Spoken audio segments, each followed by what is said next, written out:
జీవితం అనేది నిరంతర సవాల్. ఈరోజు ఏ కష్టము లేదనుకోవడానికి ఏమీ ఉండదు. ప్రతి పనిలోనూ ఓ ఛాలెంజ్ ఉంటుంది.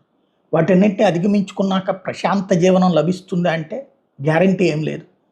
ఈ స్ట్రగులే మానవ జీవితం. ఇలాంటి సందర్భంలో ఆత్మహత్య చేసుకున్న వాళ్ళని నిందించొద్దు, విమర్శించొద్దు. గత్యంతరం లేని పరిస్థితులలో ఇక నాకు ఏమీ లేదు అనుకున్నప్పుడు మాత్రమే ప్రాణత్యాగం చేయడానికి సిద్ధపడతారు. బట్ అసలు వాళ్ళ కష్టమేంటో ఎవరికి చెప్పుకోలేని పరిస్థితికి వచ్చారు అంటే అర్థం చేసుకోవాలి. ఇక్కడ బాధపడాల్సినటువంటి సంఘటన ఒకటి చోటు చేసుకోవడంతో ఈ మాట అనిపించింది. స్వేచ్ఛ అనే అమ్మాయి ఒకప్పుడు TV9లో పనిచేసింది యాంకర్గా. ఆ తర్వాత వివిధ ఛానల్లో పనిచేసి ఇప్పుడు టీ న్యూస్లో పనిచేస్తుంది.